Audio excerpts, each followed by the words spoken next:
ഇപ്പം ബിപിയും ഷുഗറും അതുപോലെ തന്നെ കൊളസ്ട്രോളൊക്കെ ഒരു ജീവിതശൈലി രോഗമാണെന്ന് നമുക്കറിയാം.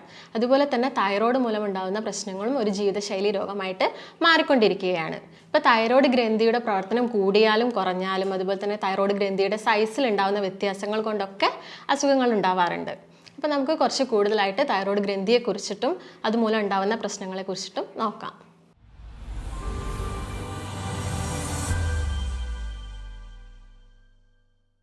നമസ്കാരം, ഞാൻ ഡോക്ടർ ഭാഗ്യ, ക്യൂവൺ ഹെൽത്ത് കെയറിലെ ആയുർവേദിക് ഫിസിഷ്യൻ. ഇന്ന് തൈറോയ്ഡ് മൂലമുണ്ടാകുന്ന അസുഖങ്ങൾ നമ്മൾ വളരെ കോമൺ ആയിട്ട് കേൾക്കുന്ന ഒരു കാര്യമാണ്. സ്ത്രീകളിലും പുരുഷന്മാരിലും ഒക്കെ കേൾക്കാറുണ്ട്. കുറച്ച് കൂടുതലായിട്ട് നമ്മൾ കേൾക്കുന്നത് സ്ത്രീകളിലാണ്. ഇപ്പം ബിപിയും ഷുഗറും അതുപോലെ തന്നെ കൊളസ്ട്രോളൊക്കെ ഒരു ജീവിതശൈലി രോഗമാണെന്ന് നമുക്കറിയാം. അതുപോലെ തന്നെ തൈറോയ്ഡ് മൂലമുണ്ടാകുന്ന പ്രശ്നങ്ങളും ഒരു ജീവിതശൈലി രോഗമായിട്ട് മാറിക്കൊണ്ടിരിക്കുകയാണ്. ഇപ്പോൾ തൈറോയ്ഡ് ഗ്രന്ഥിയുടെ പ്രവർത്തനം കൂടിയാലും കുറഞ്ഞാലും അതുപോലെ തന്നെ തൈറോയ്ഡ് ഗ്രന്ഥിയുടെ സൈസിൽ ഉണ്ടാകുന്ന വ്യത്യാസങ്ങൾ കൊണ്ടൊക്കെ അസുഖങ്ങൾ ഉണ്ടാവാറുണ്ട്. അപ്പോൾ നമുക്ക് കുറച്ച് കൂടുതലായിട്ട് തൈറോയ്ഡ് ഗ്രന്ഥിയെക്കുറിച്ചിട്ടും അതുമൂലം ഉണ്ടാകുന്ന പ്രശ്നങ്ങളെക്കുറിച്ചിട്ടും നോക്കാം. അപ്പോൾ എന്താണ് തൈറോയ്ഡ് ഗ്രന്ഥി? നമ്മുടെ കഴുത്തിൽ മുൻവശത്തായിട്ട് ബട്ടർഫ്ലൈ അഥവാ ചിത്രശലഭത്തിൻ്റെ ആകൃതിയിൽ കാണുന്ന ഗ്രന്ഥികളെയാണ് നമ്മൾ തൈറോയ്ഡ് ഗ്രന്ഥികൾ എന്ന് പറയുന്നത്. ഇവരുടെ പ്രധാന ധർമ്മം എന്ന് പറയുന്നത് ദൈനംദിന ഊർജ്ജ വിനിയോഗമാണ്. അതുപോലെ തന്നെ ഇവ നമ്മുടെ ശരീരത്തിലെ വളരെ പ്രധാനപ്പെട്ടൊരു എൻഡോക്രൈൻ ഗ്ലാൻഡ് കൂടിയാണ്. അതായത് T3, T4 എന്ന് പറയുന്ന ഹോർമോൺസ് പ്രൊഡ്യൂസ് ചെയ്യുന്നത് തൈറോയ്ഡ് ഗ്രന്ഥികളാണ്. ഈ തൈറോയ്ഡ് ഗ്രന്ഥികളുടെ പ്രവർത്തനം നിയന്ത്രിക്കുന്നത് തലച്ചോറിലെ പിറ്റ്യൂട്ടറി ഗ്രന്ഥികൾ, മാസ്റ്റർ ഗ്രന്ഥികളായ പിറ്റ്യൂട്ടറി ഗ്രന്ഥികളാണ്. ഇവ പ്രൊഡ്യൂസ് ചെയ്യുന്ന TSH എന്ന് പറയുന്ന ഹോർമോണാണ്, തൈറോയ്ഡ് സ്റ്റിമുലേറ്റിംഗ് ഹോർമോൺസ്. മെയിനായിട്ടും കാണുന്ന അസുഖങ്ങൾ ഏതൊക്കെയാണെന്ന് നമുക്ക് നോക്കാം. തൈറോയിഡിൻ്റെ പ്രവർത്തനം കുറഞ്ഞാൽ തൈറോയിഡിസം, പ്രവർത്തനം കൂടിയാൽ ഹൈപ്പർ തൈറോയിഡിസം, അതുപോലെ തൈറോയിഡിൻ്റെ സൈസ് വലുതാവുന്നതിന് നമ്മൾ ഗോയിറ്റർ എന്ന് പറയുന്നു. അതുപോലെ ഹഷിമോട്ടോസ് തൈറോയിഡൈറ്റിസ്, അതൊരു ഓട്ടോ ഇമ്മ്യൂൺ അസുഖമാണ്. അപ്പോൾ എന്താണ് തൈറോയിഡിസം എന്ന് നോക്കാം. തൈറോയിഡിസം എന്ന് പറയുന്നത് നമ്മുടെ തൈറോയ്ഡ് ഗ്രന്ഥി പ്രൊഡ്യൂസ് ചെയ്യുന്ന T3, T4 എന്ന ഹോർമോൺസ് കുറച്ചായിരിക്കും പ്രൊഡ്യൂസ് ചെയ്യുന്നത്. അപ്പം നമ്മുടെ മാസ്റ്റർ ഗ്രന്ഥിയിലോട്ട് ഒരു സിഗ്നൽ പോവും. TSH ഹോർമോൺസ് കൂടുതൽ പ്രൊഡ്യൂസ് ചെയ്യും. ഇപ്പം നമ്മൾ ബ്ലഡ് ടെസ്റ്റ് ചെയ്യുന്ന സമയത്ത് T3, T4 ഹോർമോൺസ് കുറവും TSH ഹോർമോൺസ് കൂടുതലും ആയിരിക്കും. ഇതാണ് തൈറോയിഡിസത്തിൽ സംഭവിക്കുന്നത്. അപ്പോൾ എന്തൊക്കെയാണ് തൈറോയിഡിസം ഉള്ള ഒരു വ്യക്തിയിൽ കാണിക്കുന്ന ലക്ഷണങ്ങളെന്ന് നോക്കാം. ഇങ്ങനെയുള്ള വ്യക്തികളിൽ ശരീരഭാരം കൂടുതലായിരിക്കും. അവർ കഴിക്കുന്ന ഭക്ഷണം കുറവായിരിക്കും. അതുപോലെ കൂടുതൽ കൊഴുപ്പുള്ള ഭക്ഷണങ്ങളൊന്നും കഴിക്കുന്നുണ്ടാവില്ല. പക്ഷെ അവർക്ക് ശരീരഭാരം വളരെ കൂടുതലായിരിക്കും. ഇതുപോലെ തന്നെ അവരിൽ കാണുന്നതാണ് കൊളസ്ട്രോൾ കൂടുതൽ. അതായത് നല്ല കൊളസ്ട്രോൾ കുറവുമായിരിക്കും, ടോട്ടൽ കൊളസ്ട്രോൾ കൂടുതലുമായിരിക്കും. കൊഴുപ്പുള്ള ഭക്ഷണങ്ങളൊന്നും കഴിക്കുന്നില്ല, പക്ഷെ എപ്പോഴും നല്ല കൊളസ്ട്രോൾ കുറവുമായിരിക്കും. ടോട്ടൽ നോക്കുമ്പോഴാണെങ്കിലും അത് എപ്പോഴും എബോവ് 200 ഒക്കെ ആയിരിക്കും ഉണ്ടാവുക. പിന്നെ വേറൊരു കാര്യം എന്ന് പറയുന്നത് അവരുടെ സ്കിന്നിലും ഹെയറിലും ഒക്കെ ഉള്ള വ്യത്യാസങ്ങളാണ്. സ്കിൻ എന്ന് പറയുന്നത് ഭയങ്കര ഡ്രൈ ആയിരിക്കും. അതുപോലെ തന്നെ ഭയങ്കര തൊലിക്കൊക്കെ നല്ല കട്ടി ഉണ്ടാവും. ഹെയർ എന്ന് പറയുമ്പോൾ പെട്ടെന്ന് പൊട്ടിപ്പോവും. കൂടുതലായിട്ട് മുടി കൊഴിച്ചിലൊക്കെ ആളുകളിൽ കാണാറുണ്ട്. പിന്നെ ഉള്ളൊരു കാര്യമാണ് അവർക്ക് എപ്പോഴും തണുപ്പായിരിക്കും ശരീരത്തിൽ. പുറത്തൊക്കെ നല്ല ചൂടാണെങ്കിലും അവരുടെ ശരീരം എപ്പോഴും ഭയങ്കര കോൾഡായിരിക്കും. പിന്നെയുള്ള ഇങ്ങനെയുള്ള സ്ത്രീകളിലാണെങ്കിൽ ആർത്തവാവുന്ന സമയത്ത് ബ്ലീഡിംഗ് എന്ന് പറയുന്നത് കുറവായിരിക്കും. പിന്നെ അതിൽ ശോധനക്കുറവ് അല്ലെങ്കിൽ മലബന്ധം ഉണ്ടാകാനുള്ള ചാൻസ് കൂടുതലാണ്. ജോയിൻസിലൊക്കെ പെയിൻ ഉണ്ടാവും, കൈകാലുകളിൽ തരിപ്പ് ഉണ്ടാവും, നടക്കുന്ന സമയത്ത് കിതപ്പ് കൂടുതലായിരിക്കും. അതുപോലെ ചില സ്ത്രീകളിൽ ഇൻഫെർട്ടിലിറ്റി ഒക്കെ കാണാറുണ്ട്. അപ്പോൾ ഇതാണ് മെയിനായിട്ട് കാണുന്ന ലക്ഷണങ്ങൾ.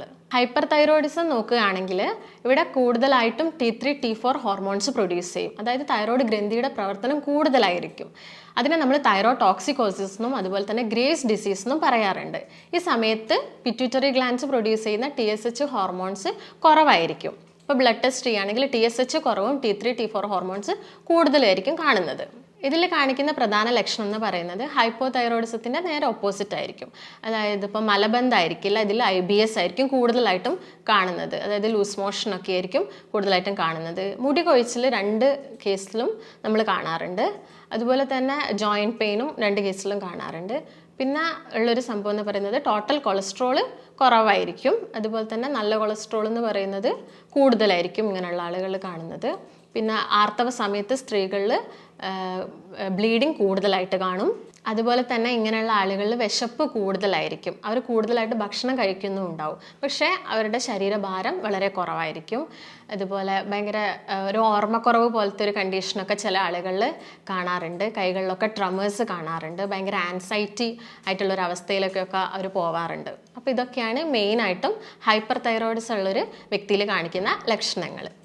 അതുപോലെ തന്നെ ഇമ്പോർട്ടൻ്റ് ആയ ഒരു അസുഖമാണ് ഗോയിറ്റർ എന്ന് പറയുന്നത്. ഗോയിറ്റർ കൂടുതലായിട്ടും സ്ത്രീകളിലാണ് കാണിക്കുന്നത്. ഇതിലെന്താ സംഭവിക്കുന്നതെന്ന് നോക്കാം. നോർമലി നമ്മൾ തൈറോയ്ഡ് ഗ്ലാൻഡ്സ് കാണാറില്ല, തൈറോയ്ഡ് ഗ്രന്ഥികൾ നമുക്ക് കാണാൻ പറ്റില്ല. ഇങ്ങനെ ഗോയിറ്റർ ഉള്ള ഒരാളുകളിൽ തൈറോയ്ഡ് ഗ്രന്ഥികളുടെ സൈസ് കൂടും. അപ്പോൾ നമുക്ക് ചിലപ്പം പുറത്തോട്ടൊക്കെ, കഴുത്തിൻ്റെ പുറത്തോട്ടൊക്കെ പ്രൊജക്റ്റ് ചെയ്തിരിക്കുന്നത് കാണാൻ പറ്റും. ഇത് മെയിനായിട്ട് 3 തരത്തിലാണുള്ളത്: സിമ്പിൾ, മൾട്ടി നോഡുലാർ, അതുപോലെ തന്നെ നിയോപ്ലാസ്റ്റിക് എന്ന് പറയും. സിമ്പിൾ എന്ന് പറയുന്നത് ഒരു മുഴ മാത്രമേ ഉണ്ടാവുള്ളൂ. മൾട്ടി നോഡുലാർ എന്ന് പറയുമ്പോൾ കുറേ നോഡ്യൂൾസ് ആയിട്ട് കാണും. അതുപോലെ തന്നെ നിയോപ്ലാസ്റ്റിക് എന്ന് പറയുമ്പം അത് പിന്നെ ട്യൂമറൊക്കെ ആയിട്ട് മാറുന്ന അവസ്ഥയാണ്. അതുപോലെയുള്ളൊരു കണ്ടീഷനാണ് ഹാഷിമോട്ടോസ് തൈറോയിഡൈറ്റിസ്. ഇതും ഹൈപ്പർ തൈറോയിഡിസവും ഏകദേശം സിമിലർ ആണ്. പക്ഷേ ഇവിടെ ആൻറ്റിബോഡീസിൽ ഉണ്ടാകുന്ന വ്യത്യാസം കൊണ്ടാണ് ഹാഷിമോട്ടോസ് തൈറോയിഡൈറ്റിസ് സംഭവിക്കുന്നത്.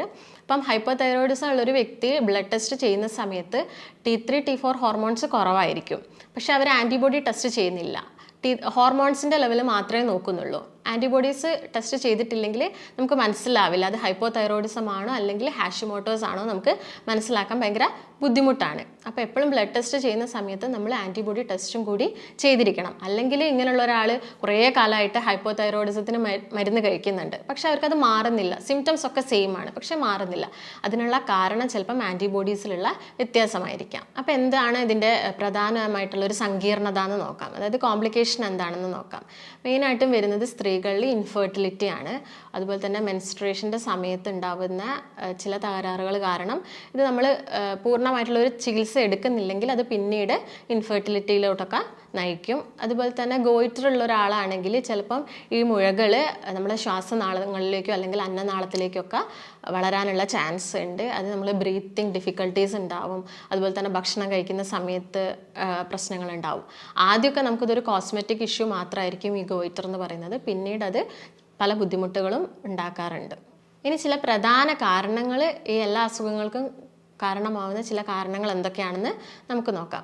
ആദ്യം തന്നെയുള്ളൊരു കാരണം എന്ന് പറയുന്നത് ടെൻഷനാണ്. ടെൻഷൻ അല്ലെങ്കിൽ ആൻസൈറ്റി.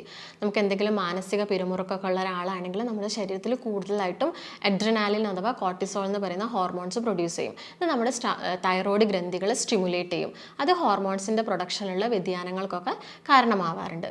മറ്റൊരു കാരണം എന്ന് പറയുന്നത് ഈ ഗർഭനിരോധന ഗുളികകളൊക്കെ എടുക്കുന്ന സ്ത്രീകളിൽ പിന്നീട് തൈറോയ്ഡൊക്കെ ഉണ്ടാവുന്നതായിട്ട് നമ്മൾ കണ്ടിട്ടുണ്ട്. അതുപോലെ ചില ആളുകളിൽ പാരമ്പര്യമായിട്ട് കാണാറുണ്ട്.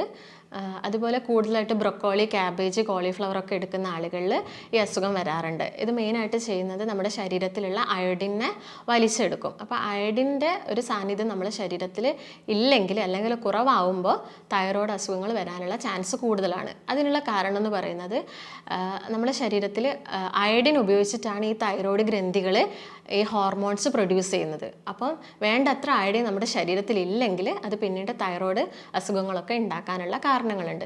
അപ്പോൾ ചില ആണുങ്ങളിൽ ചില പുരുഷന്മാരിൽ ഇത് ഉണ്ടാവാനുള്ളൊരു പ്രധാന കാരണം എന്ന് പറയുന്നത് മദ്യപാനവും പുകവലിയൊക്കെയാണ്. അപ്പോൾ ഇതൊക്കെയാണ് ഇതിൻ്റെ ഒരു മെയിൻ കോസസ് എന്ന് പറയുന്നത്. ഇനി എന്തൊക്കെ ഇൻവെസ്റ്റിഗേഷൻസ് നമുക്ക് ചെയ്യാമെന്ന് നോക്കാം. മെയിനായിട്ട് നമ്മൾ ചെയ്യുന്നത് ബ്ലഡ് ടെസ്റ്റാണ്. ബ്ലഡ് ടെസ്റ്റിൽ ഹോർമോൺസിനെ നോക്കുന്നു, T3, T4 അതുപോലെ തന്നെ TSH ഹോർമോൺസിനെ നോക്കുകയാണ് ചെയ്യുന്നത്. T3യുടെ നോർമൽ വാല്യൂ എന്ന് പറയുന്നത് 80 മുതൽ 220 വരെയാണ്.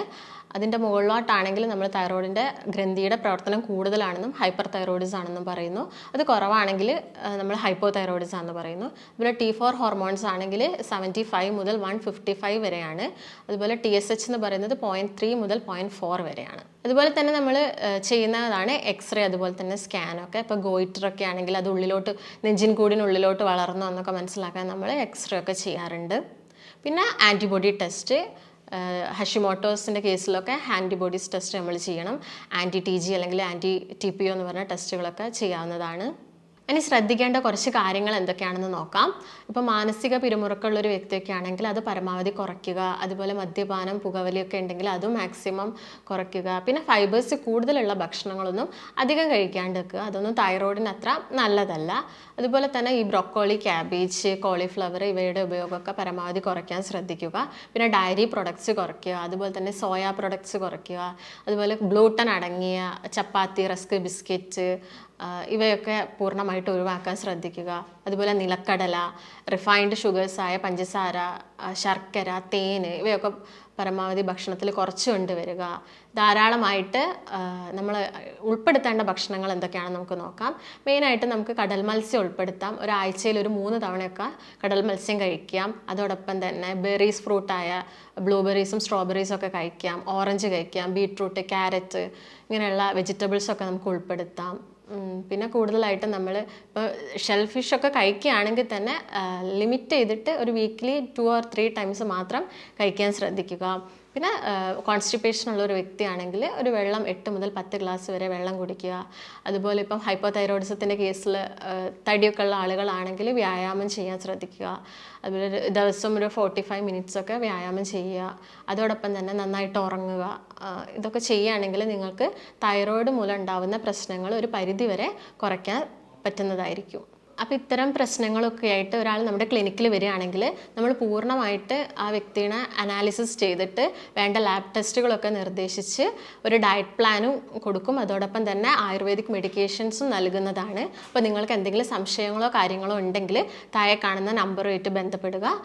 നമുക്ക് മറ്റൊരു നല്ല വീഡിയോ ആയിട്ട് വീണ്ടും കാണാം. നന്ദി.